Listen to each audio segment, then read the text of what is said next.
It's therefore appropriate that our first speaker today is President Reif.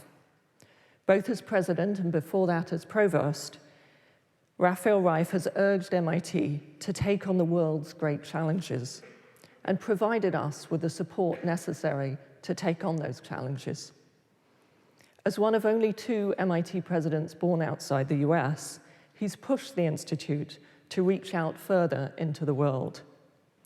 His vision of making MIT expertise more accessible through massive open online courses has, as you will hear, inspired us at JPAL to consider how we can spread what we do and train people using these exciting new techniques. Thank you for your support over the years and for opening this celebration. President Reif.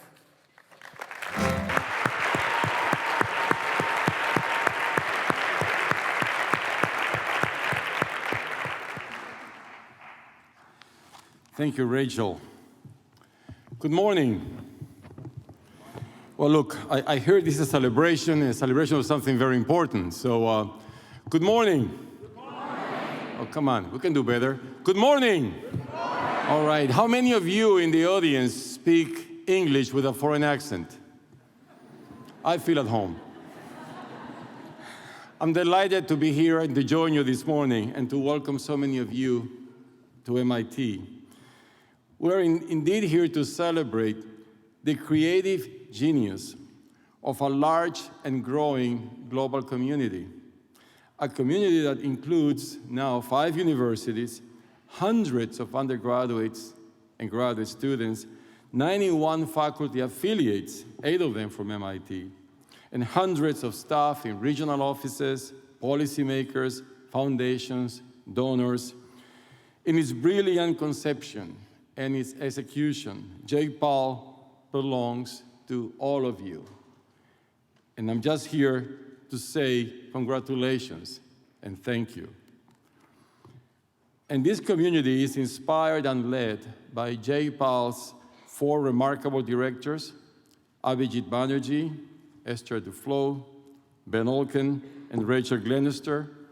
I also want to recognize Sendil Mulanathan for his role in co-creating JPAL together with Abhijit and Esther in the very beginning. And I really would like all of us, all of you to join me in thanking all of them for their tremendous and brilliant leadership.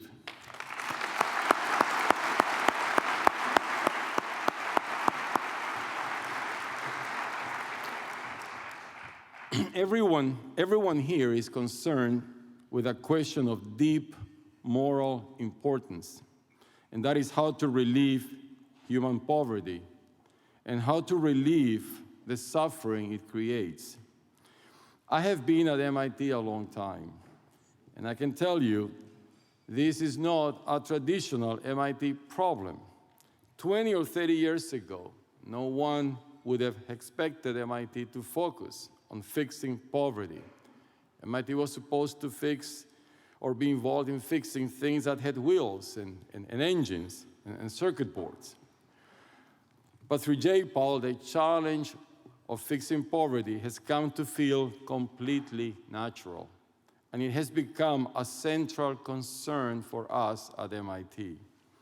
Because the truth is, JPAL resonates perfectly with MIT's overarching mission and values. Our mission tells us to use our distinctive grounding in science and technology to make the world a better place in service to humanity, and that is JPAL. And JPAL is also in tune with MIT's deepest values, an insistence on excellence and rigor, a passion for real-world problem solving, boldness, humility, and endless curiosity. JPAL could not be closer to the soul of MIT.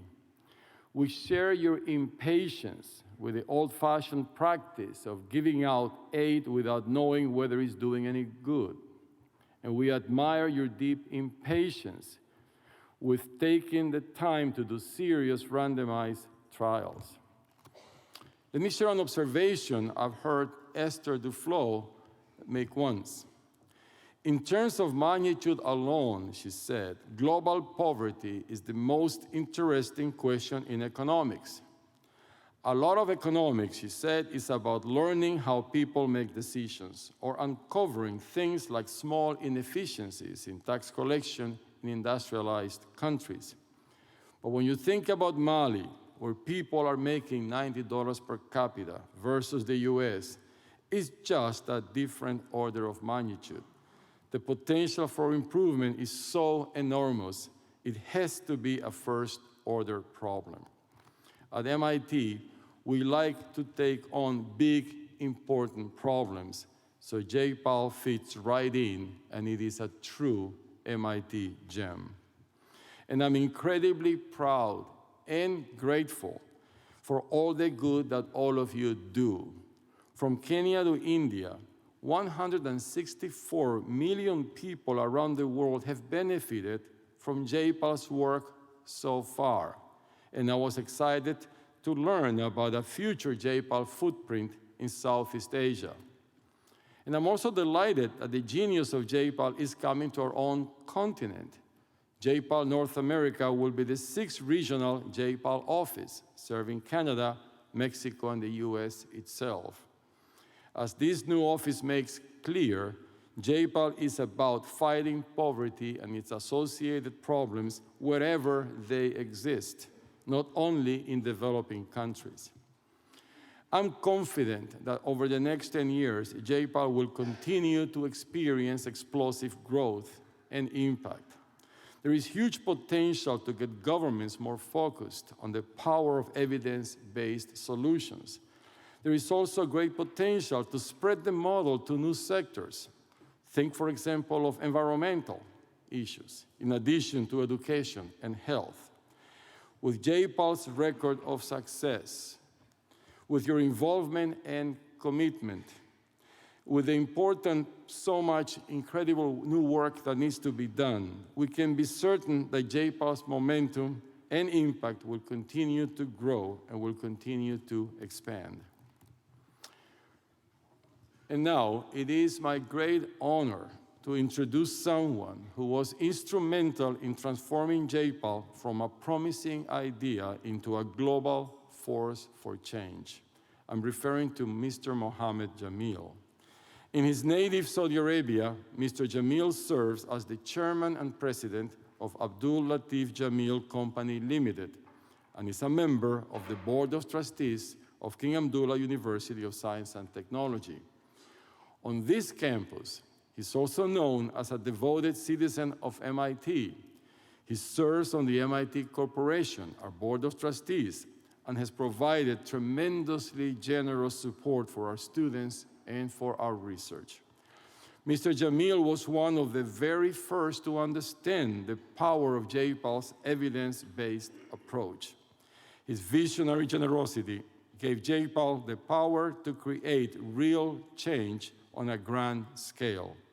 And it is a great, great privilege that he has agreed to speak to us today. Please give a warm welcome to Mr. Mohammed Jameel.